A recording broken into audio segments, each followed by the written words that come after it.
Welcome back to this channel, Dancing with Joy into the Kingdom of Peacefulness. Let's explore. Peacefulness definitely is an emotion. It's a very strong, powerful emotion, perhaps the noblest of all emotions. There is an element of stillness in peacefulness. There is an element of beauty in it, charm in it. There is the beauty of bliss involved in it. There is a brightness of light involved in it. Well, we cannot describe that kingdom. Let us find the root maps towards that peacefulness. So without much ado, let us get into the video.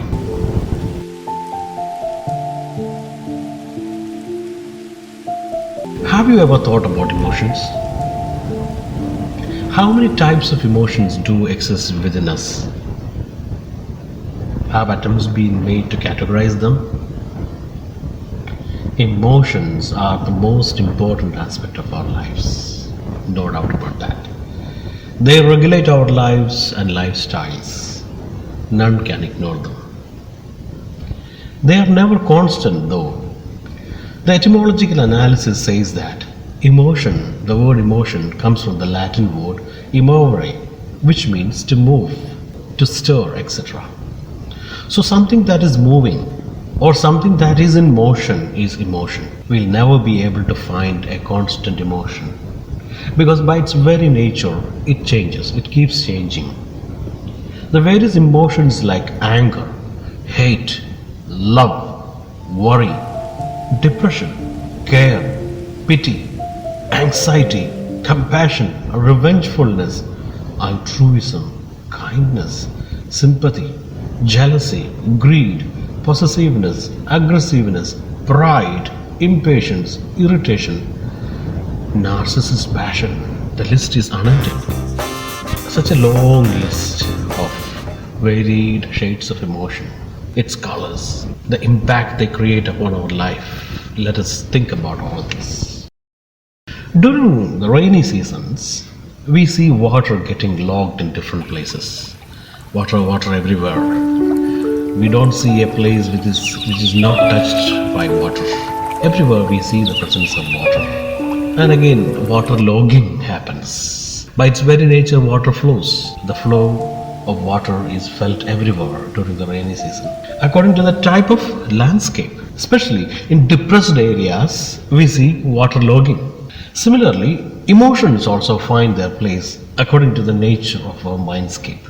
If the mind is not steady, chances are there that the emotions will get collected in. Actually, people talk about the need for controlling emotions, but there isn't any way to control them, or is there? Like water, they flow. It is their intrinsic nature to be in motion, as we have explored the term emotion.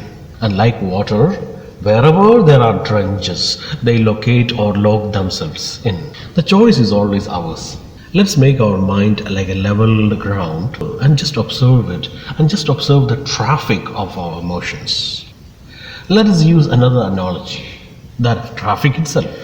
Haven't you ever tried to cross a heavy traffic-ridden road? If you are impatient while crossing the road, we will be in a hurry and will invite danger. The moment we become impatient and relaxed, easily we can see one thing.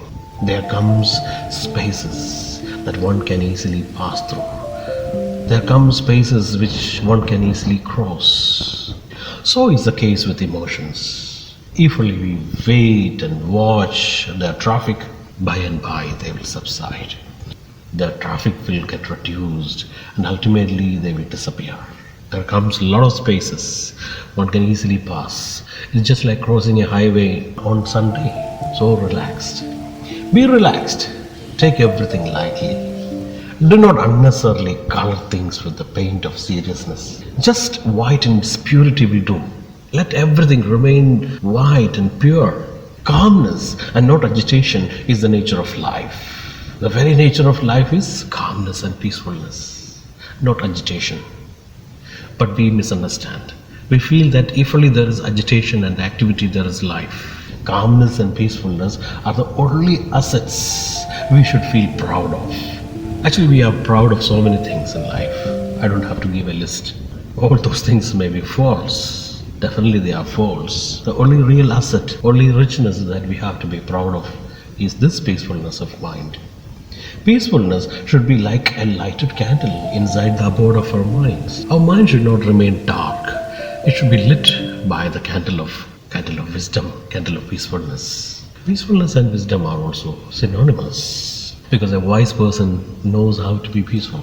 A peaceful person is bound to be wise. The only richness possible in life is peacefulness. Once again, I repeat, or consider it so. If we haven't considered that way, it's time that we consider peacefulness as the only richness of our life. At no cost, we should depart from it. We should never exchange this inner kingdom of peacefulness for any number of diamonds or wealth or comfort. Our life is a searching. We search for comfort and luxury and pleasure and this and that. But the real search should be the search for peacefulness. Actually, there is no need to search it also. If one is peaceful, one is in that kingdom. Even when things around you go in turmoil, even if there is din and disturbances all around, but the choice is always ours, remember. The choice to be peaceful is always ours. Cyclones create a lot of violence in nature, but it's temporary. But remember, the very center of a cyclone is peaceful. Any tempest or storm will subside by and by. So it's our choice to be peaceful even in the midst of all storms. If we have learned that art, the ferocious hands of a cyclone and its vengeance will subside by and by, and peacefulness comes back to nature. Even after a powerful storm, ultimate serenity and peacefulness prevail everywhere. After every tempest, the nature shines with the luminousness of peacefulness. So there are no words to describe that beauty of peacefulness, the charm that peacefulness creates in our life. Now let's explore the benefits of peacefulness.